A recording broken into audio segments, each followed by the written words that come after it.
Halo, selamat datang di review saham Indonesia.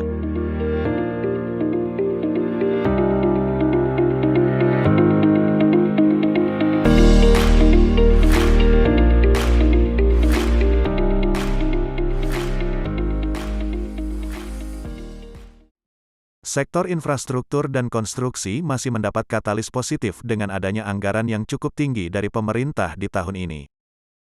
Pemerintah mengalokasikan anggaran untuk infrastruktur sebesar Rp384,8 triliun atau sebesar 14% lebih dari dana APBN. Meskipun kondisi pandemi masih menghantui seluruh sektor perekonomian, namun proyek infrastruktur tetaplah berjalan. Di tahun ini akan ada perseroan yang akan melantai di Bursa Efek Indonesia di bidang infrastruktur dan konstruksi. Emiten ini adalah PT Sumber Mas Konstruksi Terbuka. Emiten ini adalah sebuah perusahaan kontraktor umum dan desain interior yang berintegritas, unggul dan terdepan yang telah berkarya lebih dari 2 dekade dalam membangun Indonesia. PT Sumber Mas Konstruksi Terbuka didirikan pada tanggal 4 Februari tahun 1981 dengan nama PT Rubenindo Arta Subur. Perseroan pada tahun 1982 mulai memasuki kegiatan usaha di bidang jasa konstruksi jalan dan saluran air hingga pada tahun 2017 perseroan mulai masuk dalam kegiatan jasa konstruksi umum dan desain interior hingga saat ini. Perseroan dalam melakukan kegiatan jasa konstruksi umum mencakup kegiatan pembangunan jalan, jembatan, gedung, perumahan, serta jasa konstruksi telekomunikasi dan desain interior. Perseroan dalam kegiatan jasa konstruksi umum dan desain interior bekerja sama dengan pihak perusahaan swasta nasional, pemerintahan, dan pihak BUMN. PT Sumber Mas Konstruksi sudah memiliki banyak partner dalam pelaksanaannya proyeknya. Beberapa di antaranya adalah perusahaan BUMN di antaranya Telkomsel, Wijaya Karya, Waskita Karya, sampai Kementerian PUPR.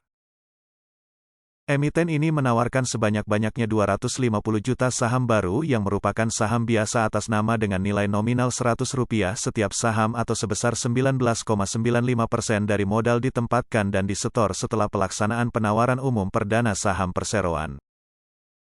Harga penawaran saham ini antara Rp150 hingga Rp350. Lalu bagaimana dengan fundamental perusahaan ini? Perusahaan ini memiliki pertumbuhan proyek yang cukup menarik dalam beberapa tahun terakhir ditandai dengan meningkatnya jumlah proyek dari tahun ke tahun. Hal tersebut memberi bukti bahwa eksistensi perusahaan ini dapat dipertimbangkan untuk diinvestasikan. Namun hal tersebut belumlah cukup dalam menentukan layak atau tidaknya sebuah emiten bagi investor. Untuk struktur permodalan dan kepemilikan saham perusahaan ini mayoritas dimiliki oleh PT Vina Nauli Jordania sebesar 70,09% sebelum penawaran umum. Dan yang paling kecil kepemilikannya dimiliki oleh Intan Magdalena sebesar 4,99% sebelum penawaran umum. Intan Magdalena berperan sebagai ultimate beneficial owner perseroan. Beliau juga pemilik mayoritas PT Vina Nauli Jordania sebesar 95% pada perusahaan tersebut. Intan Magdalena menyatakan tidak akan mengalihkan pengendaliannya atas perseroan sekurang-kurangnya 12 bulan sejak pernyataan pendaftaran menjadi efektif berdasarkan keterangan prospektus emiten ini. Lalu bagaimana dengan kinerja perusahaan ini? Kinerja perusahaan ini tergolong baik ditandai dengan pertumbuhan aset yang meningkat dari tahun ke tahun dalam 3 tahun terakhir.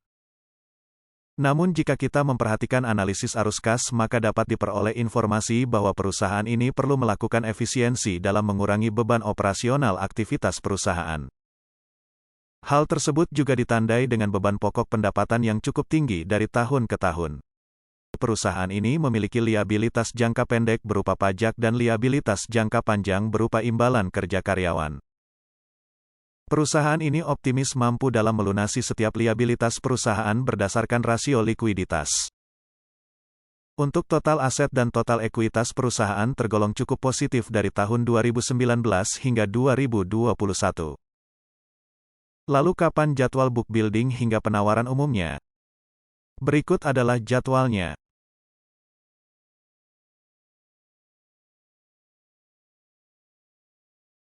Lalu untuk apa dana hasil IPO tersebut? Mayoritas dana hasil IPO tersebut digunakan untuk modal kerja sebesar 97% untuk modal kerja konstruksi proyek perseroan di masa yang akan datang baik pada sektor swasta maupun pemerintahan.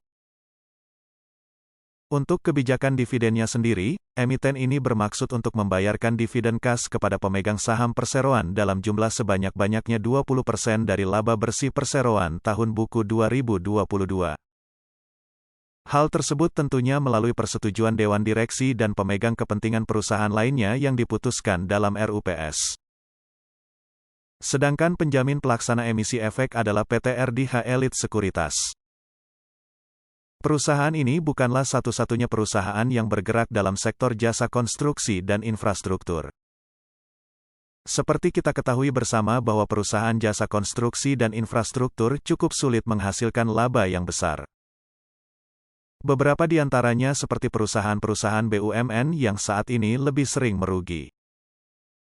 Namun itu semua kembali kepada individu masing-masing dalam melakukan pengambilan keputusan dalam berinvestasi atau tidak.